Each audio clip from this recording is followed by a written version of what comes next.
எல்லாருக்கும் வணக்கம். உங்களுக்காக சொல்லிட்டு இருக்க என்னுடைய பெயர் இந்து. எல்லாரும் நல்ல உடல் நலத்துடனும் மனமகிழ்ச்சியுடனும் இருக்கணும். வாங்க, நாம இன்னைக்கு சிந்தனை பெட்டகத்துல நிழலின் இருள் கதையினுடைய 4வது பாகத்தை பார்க்கலாம். வீட்டுக்குள்ள வந்து உட்கார்ந்து இருக்கக்கூடிய சேகரை பார்த்த சாந்திக்கு அப்படி ஒரு கோபம் வருது. சாந்தி எதுவுமே பேசாம கிச்சனுக்குள்ள போக தண்ணி போட்டு பாதி தெளிஞ்ச சேகர், இந்தாடி ரொம்ப ஓவரா போயிட்டு இருக்கிற, என்ன எனக்கு ஏதாவது சரிப்பட்டு வர மாதிரி தெரியல அப்படின்னு சொல்லிட்டு இருக்கும் பொழுதே வீட்டு வாசல்ல அதே அழுக்கு லுங்கியோட வந்து நிக்கிறான் வாசுதேவன். வெளியில எட்டி பார்த்தவ, வீட்டுக்குள்ள கால் எடுத்து வைக்காத வாசுதேவா, மனுஷியா இருக்க மாட்டேன் நானு. நங்க என்ன நங்க, கூட்டிட்டு போய் கெடுக்கிறதே நீதானே. வீட்டுல ஆம்பளை சம்பாத்தியத்தை நம்பி என்ன நடந்துட்டு உனக்கு தெரியுமில்ல.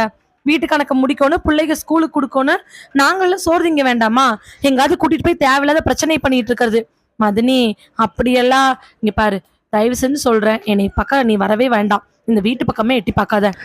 இந்தாடி சும்மா நிறுத்தடி. அவன் என்னடி தப்பு பண்ணா? கஷ்டத்துல இருந்தவனுக்கு மனநிறைவு கொடுத்துருக்காண்டி அவன். என்னாடி அப்படின்னு சொல்லிட்டு எந்திரிச்சவன், இங்க வேறு, இனிமேலு நான் ஒழுங்கா வேலைக்கு போவேன். அதனாலதான் நான் ஒரு ஐடியா வச்சிருக்கிறேன். வாசுதேவனும் நானும் சேர்ந்து லுங்கி வியாபாரம் பண்ணலான் இருக்கிறோம். அவ்வளவுதான். வந்துச்சு அவளுக்கு ஒரு கோவம். வியாபாரமா? ஏயா? சந்தைக்கு வியாபாரத்துக்கு போறேன், பழக்கடைக்கு வியாபாரத்துக்கு போறேன், அந்த வியாபாரத்துக்கு போறேன், இந்த வியாபாரத்துக்கு போறேன்னு காதுல கழுத்துல இருந்தது புள்ளைது என்னது சேர்த்து எல்லாத்தையும் கொண்டு போய் அழிச்சிட்டு, கந்து வட்டிக்காரன்ட்ட ஒருத்தன்ட்ட 5 லட்சம், ஒருத்தன்ட்ட 3 லட்சம்னு வாங்கி வச்சுக்கிட்டு என்னை 8 லட்ச ரூபா கடங்காரி ஆக்கிட்டு நீ அங்க போற இங்க போறேன்னு சொல்ற. இங்க பாரு, ஏதோ குழுவுல வர காசு, அந்த காசு இந்த காசுன்னு பொழப்பு ஓடிட்டு இருக்குது. நான் ஒன்னு சொல்றேன், நீ அமைதியா வீட்லயே இரு, நான் வேலைக்கு போய்க்கிறேன். நீ வேலைக்கு போறியா? நீ என்னடி வேலைக்கு போவ? நான் படிச்ச படிப்புக்கு எனக்கு கண்டிப்பா எங்காவது அக்கௌண்ட்ஸ் வேலை கிடைக்கும், அதனால நான் என் வேலையை பாத்துக்கிறேன். இதுதான் எப்பவுமே அவங்க வீட்டுல நடக்கக்கூடிய பிரச்சனை. வேலைக்கு போகாம தொழில் பண்றேன்னு சேகர் வீட்டுல இருக்கக்கூடிய முக்காவாசி அழிக்க அதுக்கு வாசுதேவன் தான் முக்கியமான காரணம்னு சாந்திக்கு நல்லாவே தெரிஞ்சு சாந்தி வாசுதேவன் மேல அப்பவே கோவமா இருந்தா. இதோட விளைவாதான் சாந்தி வேலைக்கு போக ஆரம்பிச்சா. முதல்ல ஏதோ அது வாசுதேவன் மூலமா சேகரை பாதிச்சு சேகர் அதுக்கு ஒத்துக்காம இருக்க, அதுக்கப்புறமா கொஞ்சம் கொஞ்சம் பணம் வர சேகர் அதுக்கு சரின்னு ஒத்துக்கிட்டான். கொஞ்ச நாள் 2 மாசத்துக்கு அப்புறமா குழுவுல பணம் வாங்க, அதுல வாங்க, இதுல வாங்கன்னு கடன் எல்லாம் கொஞ்சம் கொஞ்சமா அடைக்க ஆரம்பிச்சிச்சு. 2-3 லோனு எப்படியோ அவங்க காலை பிடிச்சி இவங்க காலை பிடிச்சி போட்டு இருக்கிற கடனை பாதியா குறைச்சி வச்சா. சம்பளத்தை வாங்கி அந்த கடனை கட்ட, மிச்சத்தில் இருக்கிறத பிள்ளைகளுக்கு கொடுக்கன்னு ஏதோ ஒரு குடும்பத்தை நடத்திட்டு இருந்தா. அன்னைக்கு நைட்டு தண்ணிய போட்டு வந்தவன், ஏண்டி எனக்கு ஒரு சந்தேகம், இவ்வளோ சீக்கிரமா எப்படி நீ இந்த கடனை எல்லாம் அடிச்ச அப்படின்னு சொல்லிட்டு பயங்கர பிரச்சனை. எதுவுமே பேசாம சாப்பிட்டு அவ படுத்துக்கிட்டா. அடுத்த நாள் அதே மாதிரி வந்து அதே இன்சிடென்ட் நடக்க கோவமானவன், இந்தாயா, ஒரு ஆம்பளை சம்பாரிச்சானா நேர்மையா சம்பாதிக்கிறான், இல்லைன்னா குடும்ப கஷ்டத்துக்காக அவன் அட்ஜஸ்ட் பண்ணி சம்பாதிக்கிறான். அதாவது மற்றவங்களுக்கு அனுசரிச்சு போய் சம்பாதிக்கிறான். அதே ஒரு பொம்பளை நியாயமா சம்பாரிச்சாலும் எப்படி சம்பாரிச்சாலும் அவ கெட்டவதான். அப்படிதானே? இல்லடி, நானு கல்லு குடிக்க போன இடத்துல சொன்னாங்க, மஞ்சாதி 6 மாசம் தான் ஆகுது வேலைக்கு போய், ஆனா எப்படி ஒருத்தனுக்கு 3 லட்சத்தையும் ஒருத்தனுக்கு 1 லட்சத்தையும் கடன் அடைச்சான்னு கேக்குறாங்க. நான் என்ன பதில் சொல்றது?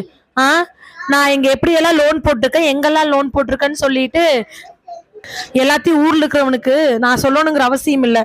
இருந்தாலும் நான் சொல்லறேன், உனக்கு சொல்லறேன், கேட்டுக்கோ. புடி, இது குழுவுல ஓட்ட லோனு, இதை எடுத்தா அவனுக்கு கொடுத்தேன், இதை புடி, ஆபீஸ்ல நான் போட்டிருக்கிறது, இதையும் புடி.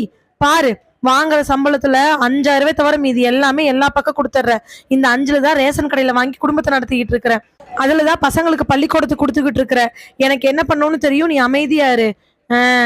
எல்லாம் சம்பாதிக்கிற திமிரடி. குடும்பத்துக்குள்ள அடிக்கடி இப்படியே பிரச்சனைகள் போகுது. 4 மாசம் கரெக்டா 4வது மாசம் முடிஞ்சதுக்கு அப்புறமா வீட்டுக்கு வந்த சேகர் சாந்தியை கூப்பிடுறான். சாந்தி, என்னையா? நான் ஒன்னு சொல்ற கேளு. சொல்லு. நானு மகாராஷ்டிரா போறேன். என்ன புதுசா வளரிட்டு இருக்கிற? புதுசாலாம் ஒன்றும் வளரல. நீ குடும்பத்துக்காக சம்பாரிச்சு கொட்டுறேன்னு பிள்ளை வயனுமே உன் மேல மட்டும்தான் பாசமா இருக்குது, உன்னை மட்டும் தான் கண்டுக்குது, எதுவும் என்னைய கண்டுக்கிறது கிடையாது. அதனால மகாராஷ்டிரா போலான்னு முடிவு எடுத்துட்டேன். போய் என்ன பண்ணுவீரு? போர்வெல் போட்டிருக்கான் ஒருத்தன், எனக்கு தெரிஞ்சவன், அவங்க கூட வேலை செய்ய போறேன். கவலைப்படாதடி, சம்பளத்தெல்லாம் கொண்டு வந்து உங்ககிட்டயே நான் கொடுத்துருவேன் அப்படின்னு ஒரு வார்த்தை சொல்ல, அதையும் அவ நம்ப ஆரம்பிக்கிறா. சரி போயிட்டு வா, எப்படியோ குடும்பத்தை பாத்துக்கிறதுக்கு நீ வந்தா சரி அப்படின்னு நினைச்சவளுக்கு, இந்த ஆள் இங்கிருந்து அந்த ஆளுக்கு செலவாகிறதுக்கு அங்க அந்த ஆள் சாப்பிட்டுட்டு இருந்தா கூட பரவாயில்ல, பிள்ளைகளை நாம வளர்த்திக்குவோம், நம்மளுக்கு வர சம்பளத்தை வச்சு எப்படியாவது குடும்பத்துல எல்லா பிரச்சனையும் தீர்த்தலாம் நினைச்சுக்கிட்டு இருக்கிறா. அன்னைக்கு நைட்டு பசங்களாம் தூங்கினதுக்கு அப்புறமா சாந்தி பக்கத்துல வந்து உட்கார்றான் சேகர். சாந்தி, என்னன்னு சொல்லு. இல்ல, நான் உங்கள்கிட்ட ஒரு முக்கியமான விஷயம் பேசணும். நீ இப்ப ஃப்ரீயா தானே இருக்க? தூங்க போறேன். காலைல எந்திரிச்சு சோறாக்கி பிள்ளைகளை தட்டி விட்டுட்டு நானும் வேலைக்கு போகணும்ல. அது ஒன்றும் இல்லை. நான் ஒரு வாட்டி உங்கள் ஆஃபீஸ் பக்கமாக வந்தேன். ஏதோ உங்கள் ஆஃபீஸில் உங்களுக்கெல்லாம் ஏதோ சேமிப்பு பிடிக்கிறாங்களாம்ல. என்ன சேமிப்பு பிடிக்கிறாங்களாப்ல? சம்பளத்தில் ஏதோ மாதம் மாதம் கொஞ்சம் சேமிப்பு பிடிச்சி வைக்கிறாங்கல்ல. ஆமாம், அதை வாங்கி கூட எனக்கு. என்னய்யா, என்ன நினச்சிட்டு இருக்கிற உன் மனசில்? வேலைக்கு சேர்ந்து 4 மாதம் தான் முழுசாக முடிஞ்சிருக்குது. வாங்கி கொடுன்னா எப்படி வாங்கி கொடுக்கறது? இல்லை, அது மட்டும் இல்லாமல் இன்னொரு விஷயம் கேள்விப்பட்டேன். அதை கேட்ட உடனே, இங்கே பாருங்க, நான் உங்ககிட்ட பேசுறதுக்கு எனக்கு எந்த விருப்பமும் கிடையாது. தயவு செஞ்சு நீங்கள் இங்கேருந்து போங்க. நான் தூங்கணும், காலைல வேலைக்கு போகணும். பாரு சாந்தி, உனக்கு எனக்கு பிரச்சனை வேண்டாம். நான் ஒரு வாரத்தில் மகாராஷ்டிரா கிளம்ப போகிறேன். அதனால நான் கேட்கறது நீ எனக்கு கொடுத்துரு. நான் அங்கே போய் தங்கி சம்பாரிச்சு உனக்கு நான் கொடுத்துட்றேன். என்கிட்ட எதுவுமே இல்லையா? நீ நகைச்சீட்டு போட்டுட்டு இருக்கிறங்கிற விஷயம் எனக்கு நல்லாவே தெரியும். நகைச்சீட்டு வேண்டான்னு சொல்லி அந்த காசை திருப்பி வாங்கிரு. நான் உனக்கு எல்லாமே சம்பாரிச்சு கொடுத்துட்றேன். அது மட்டும் இல்லை, குழுவில் 50 ரூபா வாங்குறதுக்காக ரெடி பண்ணிட்டு இருக்கிறேன்னு கேள்விப்பட்டேன். எல்லாமே ஒரு வாரத்துக்குள்ள வாங்கி கொடுத்தீங்கன்னா நான் உனக்கு ஒரு 5-6 மாசத்துல 1 ரூபாயா திருப்பி தரேன். என்ன சொல்ற? இதெல்லாம் உனக்கு யாரையா சொன்னா? எனக்கு யாரோ சொன்னாங்க. சொல்ல, உனக்கு யாரு சொன்னாங்கன்னு மட்டும் சொல்லு. அது இல்லை புள்ள, வாசுதேவ சம்சாரம் அங்கதானே வேலை செஞ்சுட்டு இருக்குது. அவன் தான் சொன்னா. அவன் சம்சாரம் சொல்லிச்சாமா, இதெல்லாம் இருக்குது, சாந்தியாக்கா எல்லாத்தையும் போட்டு வச்சிருக்குது அப்படின்னு. எனக்கு தெரியாம நீ இத்தனை பண்ற. நான் உன்னை ஏதாவது கேட்கறேன்னா என்ன? கோவப்பட்டவ ஒரே முறைச்சிட்டு எதுவுமே பேசாம அமைதியா படுத்துக்கிறா. அடுத்த நாள் வாசுதேவன் வீட்டுக்கு வர, வாசுதேவா, இனிமேல் நீ வீட்டுக்குள்ள வர வச்சுக்காத அப்படின்னு சொன்ன உடனே எந்திரிச்ச சேகரு அவளை ஓங்கி அறைய, அவ கன்னத்துல கையை வெடிச்சுக்கிட்டு சேகரை பாக்குறா. ஏயா, எவனோ ஒருத்தனுக்காக என்ன நீ ஓங்கி அறையறியாயா? எவனோ ஒருத்தனா? எனக்கு தொழிலே காட்டி கொடுத்தது அவன்தான். மாசம் மகாராஷ்டிரால 20,000 ரூபாய் சம்பாதிக்க போறேன் நானு. நீ எவ்வளோ சம்பாரி, ஆனா வீட்டை விட்டு வெளியில போ. என்ன நாங்க அண்ணங்கோட இப்படி சண்டை கட்டுற? வாயை மூடுடா. உன்னாலே உன் பொண்டாட்டினாலதான் எனக்கு எத்தனை பிரச்சனை. உன் பொண்டாட்டி வேலைக்கு வந்தானே அவ வேலையை பார்க்க போறேன். எதுக்கு தேவையில்லாம என்ன பத்திலாம் வந்து சொல்லிட்டு இருக்கிறா? இல்ல, நாங்க வீட்டை விட்டு வெளில போ. நீ நங்க மதுனின்னு சொல்லிட்டே எனக்கு அப்படி ஆத்திரமா வருது. இப்படியே பிரச்சனைகள் போக ஆரம்பிச்சுக்கிட்டே இருக்குது. ஆனா அப்பதான் ஒரு நாள் மகாராஷ்டிரா போறதுக்கு 3 நாளைக்கு முன்னாடி நைட்டு மறுபடியும் சாந்திக்கு பக்கத்துல வந்து உட்கார்றான் சேகர். இந்தாப்புல, நான் திட்டவட்டமா சொல்றேன், நான் இன்னும் 3 நாள்ல கிளம்பிடுவேன். குழுல என்னென்ன பண்ணணும் ஏதோ பண்ணணும் நான் கேட்டு வச்சுட்டேன். நீ வாங்கி கொடுத்துரு. குழு காசு 2 நாள்ல வந்து எனக்கு நல்லாவே தெரியும். இல்லைன்னா பெரிய பிரச்சனையா போயிடும். என்னையா பிரச்சனை? என்ன பண்ணுவேன்? என்ன என் பிள்ளைகளை கொன்றுவியா நீ? அப்படி உனக்கு என்ன எங்களை கொன்று நீ வாங்கிக்கோ. நானும் பிள்ளைக்கு இருக்கிற வரைக்கும் அந்த காசு எதுவுமே வராது. இங்க பாருல, மொத்தமா 60,000 ரூபாய்க்கு பக்கமா உங்ககிட்ட இருக்குது. எனக்கு அந்த பணம் வேணும். அந்த பணத்தையெல்லாம் நீ வாங்கி கொடு. நான் பாட்டுக்கு மகாராஷ்டிரா போய் உனக்கு சீக்கிரமா திருப்பி கொடுக்குறேன். நல்லா ஞாபகம் வச்சுக்கோ. என்னால எதுவுமே பண்ண முடியாது. சொல்லிட்டு படுக்கும் பொழுது கீழே படுக்க போன முடிய பிடிச்சி இழுத்து உட்கார வைக்க ஓங்கி ஒரு அறை விடுறான். இதை பார்த்துட்டு, இந்தாயா, பொம்பளை திருப்பி அடிக்க மாட்டான்னு நினைச்சிடாத. அறையில செவனி பிஞ்சு போயிடும். அவ்வளவுதான். இவனுக்கு அவ்வளோ கோவம் வந்துருச்சு. அந்த ஆத்திரத்துல, இப்ப அந்த காசை நீ தரமாட்ட அப்படிதானே? அதான் சொன்னனே, எங்களை கொண்டுட்டு எடுத்துக்கோ. அப்படி உனக்கு அந்த காசு வேணா நாங்க செத்தாதான் அது நடக்கும் அப்படின்ட்டு அவ பாட்டுக்கு படுத்துறா. அதுக்கப்புறம் அவனுக்கு அதெல்லாமே ரொம்ப வேதனையா இருக்குது. அப்பதான் திடீர்னு ஒரு 1/2 மணி நேரம் கழிச்சு பக்கத்துல போய் சாந்தி எழுப்ப அவ தூங்காம தான் இருந்தா. எந்திரிச்சுக்கோரு, உங்கள்கிட்ட ஒரு முக்கியமான விஷயம் பேசணும். என்ன விஷயம்? என்னன்னு சொல்லு. நான் உங்கள்கிட்ட நடந்த விஷயத்த சொல்லிடுறேன்ல, அதுக்கப்புறம் நீ என்ன வேணாலும் முடிவெடு. நான் இதை மறைக்கிறது தப்பு தான். ஆனால் நீ என்கிட்ட கோச்சக்கூடாது. நேராக விஷயத்துக்கு வந்து தொலை. அது வந்து, அந்த சிங்காரம் தெரியும் தானே உனக்கு? சிங்காரமா? எந்த சிங்காரம்? அதுதான் நம்ம வாசுதேவனோட மாமன் பையனோ அண்ணன் பையனோ சொல்லுவானே. ஆமாம், நம்ம வாசுதேவனோட பெரியப்பா பையன். அவங்ககிட்ட ஒரு 2 ரூபா வாங்கியிருந்தேன் அப்படின்னு சொன்ன உடனே, அட படுவாவி பயலே, அவனுக்கு வட்டி டெய்லியும் கொடுக்கணுமே. ஆமாம் புள்ள, அது கொடுக்காம ஒரு மாசம் அப்படியே நின்று போச்சு. அப்புறம் வட்டி மட்டும் 70 ரூபாய்க்கு பக்கமா வந்து நிக்குது. என்னையா சொல்ற? அவன் வட்டி கட்டலின்னா வீட்டுல இருக்கிற பொண்ணுகளை தொடுவானேயா? அதான் புள்ள, வட்டி கட்டணுமாமா. இல்லைன்னா என்னை அவன் பண்ணைக்கு அடிமையா வர சொல்றான் புள்ள. போய் தொலை. அப்படியாவது நிம்மதியா நாங்க இருக்கிறோம்.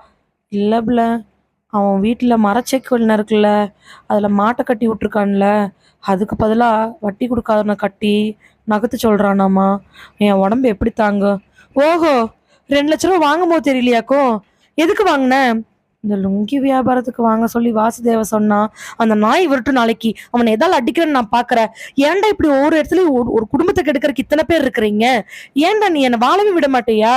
புருஷனை இத்தனை நாள் மரியாதையா கூப்பிட்டவ இப்பெல்லாம் மரியாதையே கொடுக்கறது கிடையாது. கோவம் உள்ளுக்குள்ள இருந்தாலும் அதை வெளியில காட்டாம அவன் பாட்டுக்கு அமைதியா இருக்கிறான். நீ 50 ரூபா மட்டும் வாங்கி கொடு, அப்படி இப்படின்னு புரட்டி ஒரு 60 ரூபா எடி வேணும்னா நான் அப்புறம் ஒரு 10 ரூபா கேட்டுக்கிறேன். வாசுதேவன் ஜம்சாத்தில் வாங்கி தரேன்னு சொல்லியிருக்கிறான். ஒன்றும் இல்லை, 7 ரூபா வட்டி, நான் சம்பாரிச்சு கொடுத்துக்கிறோம்ல. இங்கே பாரியா, கண்டிப்பாக என்னால் முடியவே முடியாது. இல்லைப்ல, செக்கிலுக்கு வரலினா புள்ளையோ உன்னையோ கையை வெட்டி துண்டாக்கிடுவேன். புள்ளையும் என்னையுமே எவனும் தொட முடியாது. என்னை மீறிதான் என் பிள்ளையும் பையனையும் தொடணுமே. எவனா இருந்தாலும் அறுத்தறிஞ்சிட்டு போயிட்டே இருப்ப. கழுத்தை நல்லா ஞாபகம் வச்சுக்கோ, நல்லா கேட்டுக்கோ. என்ன ஆனாலும் சரி, அந்த பணம் உனக்கு வரவே வராது, ஞாபகம் வச்சுக்கோ சொல்லிட்டு அவ பாட்டுக்கு படுத்துக்கிறா. இதுக்கப்புறம் எதுவுமே பேசாம அவன் பாட்டுக்கு அமைதியா இருக்க 1.5 மாசம் கழிச்சு அவனுமே அங்க வேலைக்கு போயிடுறான். அதுக்கப்புறம் வாசுதேவனோட பிரைன் மாஸ்ல தான் இந்த கொலை நடக்குது. என்ன, செத்து போனாதானே அந்த பணம் வரும் கம்பெனியில இருந்து அப்படின்னு ஒரு பொய். நகைச்சீட்டுமே குளிச்சீட்டுமே அப்படிதான் வரும் அப்படிங்கிறது மற்றொரு பொய். இல்லைன்னா குடும்பத்தில் வறுமையினால செத்து போயிட்டாங்க, அது மட்டும் இல்லாமல் கடன்னால செத்து போயிட்டாங்க அப்படின்னு பரப்பி விட்டோம்னு வச்சுக்கோ, கடங்காரன்லாம் பயந்துட்டு ஓடிடுவான். அது சிங்காரம் சரியான பயந்தாங்கோலி. இப்படி சொன்னோம்னு வச்சுக்கோ, பணத்தை வாங்கவே மாட்டேன். உனக்கு ஒரு விஷயம் சொல்கிற கேளு. நம்ம ஆறுமுக சம்சாரம் இருக்குல்ல, அது ஒரு வாட்டி சீமனை தூக்கிட்டு போய் அவன் வீட்டுக்கு முன்னாடி பத்திக்கிறேன்னுச்சு நைட்டு 7 மணிக்கு. அவ்வளவுதான். அந்த ஸ்பீடு வட்டியெல்லாம் நிறுத்திட்டு அவன் விட்டுட்டான். ஆனால் அது வட்டியே சம்பாரித்து அவனுக்கு அசலை விட அதிகமாக கொடுத்துருக்கோம். அந்த மாதிரி ஏதாவது பண்ணணும்னு வச்சுக்கோ, எல்லாமே சரியாக போயிடும் அப்படின்னு தண்ணியை போட்டு அவனை பிரைன் வாஷ் பண்ணி இதுக்குனே மகாராஷ்டிரா அவனை பார்க்கறக்காக போய் பொழப்பில்லாதவன் ஒரு குடும்பத்தையே கெடுத்து வச்சிருக்கிறான். வாயை காட்டி ஓங்கி ஒரு இன்ஸ்பெக்டர் உதைச்ச உடனே ரத்த வெளியில வந்து அவன் அங்க பக்கமா போய் விழுகிறான். வாசுதேவனுக்கு பக்கத்துல உட்காந்துட்டு இருக்கக்கூடிய சேகரு ஏற்கனவே தர்ம அடி வாங்கிட்டு உட்காந்துருக்கிறான். மனசாட்சி இல்லாத நாய்களா, ஏண்டா உன் பொண்டாட்டி புள்ளைய கொல்ற அளவுக்கு இவனை நம்பினியாடா? ஐயா இல்லைங்க, சிங்காரத்தை ஏமாத்துறதுக்காக இப்படி பண்ணால் நல்லா இருக்குன்னு சொன்னானுங்க, அதனால தாங்க பண்ணினேன். இல்லைன்னா நான் பண்ணியிருக்க மாட்டேங்க. கடன் தொல்லை போட்டு கழுத்து நெரிச்சிருச்சுங்க ஐயா, அதனால தாங்க ஐயா இப்படி பண்ணினேன் அப்படின்னு சொன்ன உடனே லத்தி எடுத்து எஸ்ஐ ஓங்கி ஒரு அடி அடிக்க வழியில துடிக்க ஆரம்பிக்கிறான். அறிவு கெட்டவனுங்களா, அந்த பொம்பளை அந்த பிள்ளைகளோட சந்தோஷமா வாழ்ந்துட்டு இருந்திருக்குமேடா, இப்படி பண்ணி தொலைஞ்சிட்டீங்களேடா, உன்னைய என்ன பண்றேன் பாரு அப்படின்ட்டு லத்தி எடுத்து வாசுதேவனை அடிச்ச அடியில வாசுதேவனுக்கு வாயெல்லாம் நல்லா எச்ச ஊற ஆரம்பிச்சிருச்சு. அவனுக்கு அந்த இது ஒழுக அவனால ஒண்ணுமே பண்ண முடியல. அவ்வளவு கோவம் வந்துச்சு வாசுதேவனை பார்க்கும் பொழுது. கூடவே சேகருக்கு 4 டக்குன்னு எந்திரிச்சு கையை தொடச்சிக்கிட்டு வெளியில வந்தவர், மா நீங்க பார்த்து அப்படியே எழுதி கொடுத்துட்டு போங்கம்மா. ஐயா அது வந்துங்க ஐயா. மா ஒரு பிரச்சனையும் வராதுமா, இந்த 2 நாய்க்கு தான் காரணம்னு தெரிஞ்சிருச்சுல்ல, எழுதி கொடுத்துட்டு போங்க. அதான் உண்மையை ஒத்துக்கிட்டானுங்கல்ல. ஏதோ அன்னைக்கு நீங்க துணியாய போடுறதுக்காக அந்நாடி சாயந்தரம் வந்தங்காட்டி பரவாயில்ல, இல்லைன்னா என்ன ஆயிருக்கிறது? ஆமாங்க ஐயா, அது எழுதி கொடுங்கம்மா. சொன்ன உடனே ரைட்டர் பக்கமா போய் உட்காந்து அந்த அம்மா எழுதி கொடுக்கறதுக்கான வாக்கியங்களை சொல்ல ஆரம்பிக்குது. என்னோட பேர் துளசிங்க. அன்னைக்கு சாயங்காலம் என்ன நடந்துச்சுன்னா, நான் வெளியில துணியாய போடுறதுக்காக துணி எடுத்துட்டு வந்தேங்க. அப்போ வரும் பொழுது பின்வாசல் வழியா இந்த வாசுதேவன் அப்படிங்கிறவர் வெளியில வந்தாருங்க. வந்தவர் வாயில் இருக்கக்கூடிய துப்பிட்டு திரும்பி அந்த வீட்டை பார்த்து ஒரு துப்பு துப்பிட்டு வீட்டு கொல்லை பக்கத்தை சாத்தி சாவியை உள்ள வச்சாருங்க. நான் அதை சாதாரணமாக தாங்க பார்த்தேன். ஏன்னா எப்போவுமே அடிக்கடி அவன் சேகர் இருக்கும்போதும் சரி இல்லாதப்பவும் சரி வீட்டுக்கு வந்து டீயை குடிச்சிட்டு டீ டம்ளரை வெளியில் வச்சுட்டு போகிறத நான் பார்த்துருக்குறேங்க. வழக்கமாக நான் வேலைக்கு போகிறதுனால சாயங்காலம் தாங்க துணி துவைப்பேன். அப்படி பார்த்து துண்டுங்க. ஆனால் என்னைக்கு இந்த மாதிரி பிரச்சனை அப்படின்னு விஷயம் ஆரம்பிச்சிச்சோ அதுக்கப்புறம் வீட்டுக்குள்ளேருந்து யாருமே வெளியில் வரலங்க. கட்டங்கடைசியாக அந்த வீட்டில் நான் வாசுதேவனை தாங்க பார்த்தேன். அதனால தாங்க சொன்னேன். ஆனால் இவன் குத்தம் பண்ணியிருப்பானா பண்ணியிருக்க மாட்டானான்லாம் எனக்கு தெரியாதுங்க. ஆனால் சாந்தி வீட்டிலேருந்து பிரச்சனை வர்றதுக்கு முன்னாடி வெளியில் போனதான் நான் பார்த்த ஆள் வாசுதேவன் தாங்க. அதுக்கப்புறம் பின்னாடி கதவாகட்டு முன்னாடி கதவாகட்டு திறக்கவே இல்லைங்க. இதை தாங்க நான் பார்த்தேன், எனக்கு வேற எதுவுமே தெரியாதுங்க அப்படின்னு சொல்லி முடிக்க ரைட்டர் கையெழுத்து வாங்கிட்டு அவங்கள போக சொல்றாங்க. எஸ்ஐ பக்கத்துல வந்து நல்லா இன்வெஸ்டிகேட் பண்ணதுல எல்லாமே தெரிஞ்சிருச்சு சார். இந்த மாதிரி எங்கேயாவது மறைஞ்சிட்டு இருக்கக்கூடிய ஒரு சில உண்மைகள்னால நிறைய கேஸ் இன்னும் செத்து கிடக்குது சார். நீங்கள் 2 3 வாட்டி இன்வெஸ்டிகேட் பண்ண சொல்ல வாசுதேவன் மேலே சந்தேகம் வந்துச்சு. அதனால தான் சார் உங்ககிட்ட சொன்னேன். ம் கள்ளுக்கடை பக்கமாலாம் விசாரிக்கும் பொழுது வாசுதேவன் இவனும் தான் ரொம்ப க்ளோஸ்ன்னு சொல்லிக்கிட்டு இருந்தாங்க. இவன் வெளியூர் போனதுக்கு அப்புறமா வாசுதேவ அடிக்கடி போய் இவனை மீட் பண்ணிட்டு வந்துட்டு இருக்கிறேன்னு சொன்னாங்க. எனக்கு அப்பவே சந்தேகம் வந்துச்சு. அது மட்டும் இல்லை, சாந்திக்கு வாசுதேவனை சுத்தமாக பிடிக்காதுன்னும், சாந்தி வாசுதேவன் சம்சாரத்துக்கிட்ட ஒரு வாட்டி கம்பெனியில் சண்டை கட்டினதாகவும் நிறைய விஷயங்கள் கேள்விப்பட்டேன். இதெல்லாம் வச்சு பார்க்கும் பொழுது தான் அவனை கூப்பிட்டு மிரட்டலான்னு பார்த்தோம். 4 அடியிலையும் உண்மையை ஒத்துக்கிட்டான். ஏண்டா ஏன்டா கடனை வாங்குறீங்க? அப்படியே கடன் வேணுனாலுமே அதான் பேங்க் கம்மியான வட்டியில் தருதல்டா. அதுக்கு எந்த எலிஜிபிள் என்ன நம்பிக்கையான ஆள்கிட்ட போய் கம்மியான வட்டிக்கு வாங்குங்களேன்டா. நீங்க தேவையில்லாம முட்டாள்தனமா அழிக்கிறதுக்காக கடனை வாங்கிட்டு ஏன்டா இருக்கிறவங்களெல்லாம் போட்டு சாகடிச்சிட்டு இருக்கிறீங்க? இந்த உலகத்துல எத்தனை பேர் கடனால செத்து போயிட்டு இருக்காங்க. முதல்ல அதிக வட்டி வாங்குறவனை போட்டு மிதிக்கணும், அப்பதான் சரியா போகும். எஸ்ஐ சார், எல்லாம் top to bottom document ready பண்ணுங்க. கோர்ட்ல சப்மிட் பண்ணி நாய்களுக்கு ஆயுள் தண்டனை வாங்கி கொடுக்கலாம். இவனுக்கு நாயகோட கூட கம்பேர் பண்ணக்கூடாது. அது கூட நன்றியோடு இருக்கும். உனக்குலாம் என்னடா நன்றி இருக்கு? அம்மாக்கு அப்புறம் வரவிடா தாரம், அதை விட விடுறா. பெத்த பிள்ளைங்க 2யுமே கொஞ்சம் கூட மனசாட்சியே இல்லாம இவன் பேச்ச கேட்டு கொண்டிருக்கிறியடா. ஐயா, புத்தி இல்லாம பண்ணிட்டேங்க. தண்ணியை ஊத்தி ஊத்தி கொடுத்து கொடுத்து என்னை கெடுத்துட்டானுங்க. குழந்தை பையனாடா நீ? உனக்கு ஒண்ணுமே தெரியாதாடா? இவனுங்களும் அவனுக்கு முகரைகளும் சொல்லிட்டு கான்ஸ்டபிள் அடிக்கிறதுக்காக போக அவனுக்கு 2 பேர் ஏற்கனவே அடியில் வழியில் துடிச்சிட்டு இருக்க பயந்து போகிறானுங்க. எல்லா டாக்குமெண்ட்டும் ரெடி பண்ணி சப்மிட் பண்ணி அதை கோர்ட்டில் கொடுத்து 2 பேத்துக்கு தண்டனையும் வாங்கி கொடுக்குறாங்க. அதுக்கப்புறம் அந்த ஏரியாவில் கந்து வட்டியோட இன்ட்ரெஸ்ட் எல்லாமே ஓரளவுக்கு குறைய ஆரம்பிக்குது. இனிமேல் ஏதாவது பிரச்சனை வந்துருமோங்கிறதுக்காக சிங்காரம் யாரையும் அடிமையாக கொண்டு போகாமல் இருக்கிறாங்க. ஒரு மனுஷன் ஏதாவது ஒரு கஷ்டத்துக்காக இன்னொரு மனுஷனை நாடி போகிறான். அந்த கஷ்டத்தை ஒரு பலமாக பயன்படுத்தி ஒரு குடும்பமோ ஒருத்தருடைய வாழ்க்கையோ அழிக்கப்படுது. இது எல்லாமே பாவ கணக்கில் கண்டிப்பாக சேரும். தங்களுடைய பணம் ஒருத்தர்கிட்ட இருக்கிறதுக்காக நியாய வட்டி வாங்குறதுல எந்த தப்பு இல்லை அப்படின்னு நிறைய பேர் நினச்சிட்டு இருக்காங்க. அது ஒவ்வொருத்தரோட ஒப்பீனியன். அது கூட நியாயமாக இருக்கலாம். அதுக்காக அநியாய வட்டி அப்படிங்கிறது சுத்தமாக எத்தனையோ குடும்பங்கள் அழிச்சு போய் கிடக்குது. அநியாய வட்டி 7 வட்டி 10 வட்டி 12 வட்டி 15 வட்டி. அப்பப்பா, நடுத்தர வர்க்கத்துக்கு கீழ் இருக்கிறவங்க இப்படிதான் இதை சமாளிப்பாங்க. எந்த சூழ்நிலையிலும் எப்பவும் நம்ம கூட இருக்கக்கூடிய குடும்பத்தை யாருக்காகவும் எதுக்காகவும் விட்டு கொடுத்துடக்கூடாது அப்படிங்கிறதுக்கு ஷேகர் தான் ஒரு எடுத்துக்காட்டு. இதோடு இந்த கதை நிறைவடைகிறது. இதே மாதிரி கதைகளை கேட்க மறக்காம சிந்தனை பெற்றதுக்கு வாங்க. மறுபடியும் வேறு ஒரு கதைகளோடு உங்களை சிந்தனை பெற்றத்தில் சந்திக்கிறேன். அது வரைக்கும் நன்றி. இந்த கதை முழுக்க முழுக்க கற்பனையான கதை. இந்த கதையில குறிப்பிடப்பட்டிருக்கக்கூடிய பெயர், நிகழ்வு, காலம் எல்லாமே முழுக்க முழுக்க கற்பனையானது. இதுல வந்திருக்க வட்டியை பத்தின செய்திகள் கூட முழுக்க கற்பனையானவையே. இதை யாரையும் எப்பொழுதும் குறிப்பிட்டு சொல்லப்பட்டது கிடையாது. ஒரு கதைக்காகவும் கதையின் சுவாரஸ்யத்துக்காகவும் இது சொல்லப்பட்டதை தவிர இதில் குறிப்பிட்டு எந்த விதமான கருத்தும் இல்லை. இருளின் நிழல் கதை ஒரு பொழுதுபோக்குக்காக எழுதப்பட்ட கற்பனையான கதையாகும். மகிழ்வித்து மகிழ்ந்திருங்கள்.